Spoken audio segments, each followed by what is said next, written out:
Hi friends, నేను movie చూశానండి. Obsession అది అబ్బా, ఏ మూవీ అండి! ఇందులో దెయ్యం ఉండదు కానీ చాలా భయపెట్టిస్తారు. ఇది హర్రర్ మూవీ. ఇందులో ఇద్దరు అబ్బాయిలు ఉంటారు, ఒక అమ్మాయిని ప్రేమిస్తారు. సో ఒక అబ్బాయి ఏం చేస్తాడంటే ఆ అమ్మాయి ప్రపోజ్ చేయగలుగుతాడు.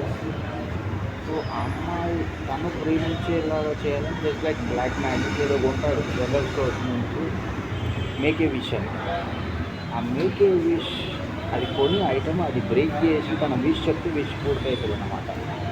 సో ఆయన నమ్మడు, తను బ్రేక్ చేసి చెప్తారు, ఆ విష్ పూర్తి అవుతుంది. ఆ అమ్మాయి ఎత్తుకుంటూ వస్తుందని ఆయనతోనే ఉంటుంది. కానీ కానీ నేను లవ్ చేయదు. ఇంటర్నల్గా షీ డజంట్ లవ్, కానీ ఎక్స్టర్నల్లీ సమ్ ఒక ఫోర్స్ అనేది ఆమె మీద యాక్ట్ అవుతుంది. Forcefully she is force to love him. So అలా కంటిన్యూ అవుతుంటుంది. She behaves like a psycho. ఎందుకంటే ఇంటర్నల్ ఎక్స్టర్నల్ లోపల ఒక ఆమె బయట ఒక ఉండడం వల్ల ఈ సైకలాజికల్ మెంటల్ డిస్టర్బ్ అవుతుంది. She breaks the furnitures and she doing some irritating work. So అబ్బాయికి అర్థమవుతుంది she doesn't love him, it is because of this wish she is doing like that అని చెప్పి ఆ విష్ నుంచి ఆమెను విడుదల చేయడానికి ఆయన ఇంకొక విష్ తీసుకుందామని చేస్తాడు. కానీ ఆ విష్ ఒకటేసారి పని చేస్తాడు. సో తన ఫ్రెండ్కి చెప్తాడు, ఆ ఫ్రెండ్ ఏమో నమ్మడు. ఆయన తీసుకొని బ్రేక్ చేసి ఇది నిజమైతే ఈ బిల్డింగ్ కూలిపోతుంది అంటాడు. బిల్డింగ్ అంటే గోడ కూలిపోతుంది, నిజంగా గోడ కూలిపోతుంది. సో అప్పుడు నమ్ముతాడు.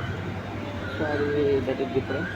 సో ఈయన ఎట్లా అమ్మాయిని ఈ విషయం నుంచి విముక్తి చేయాలని చెప్తే లాస్ట్ తనంత ఆయన సూసైడ్ సూసైడ్ చూసిన తర్వాత అమ్మాయి ఆ విషయం నుంచి విడుదలైపోతుంది.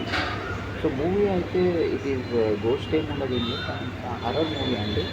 This movie is produce by YouTuber. ఆయన 7 crores ఏమో ఇన్వెస్ట్ చేశాడన్నా.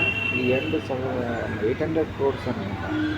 800 crores రిటర్న్స్ వచ్చాయి ఈ మూవీకి. మూవీ చాలా బాగుందండి, చూడండి. దీనికి నేను 4 stars ఇస్తాను. Thank you very much.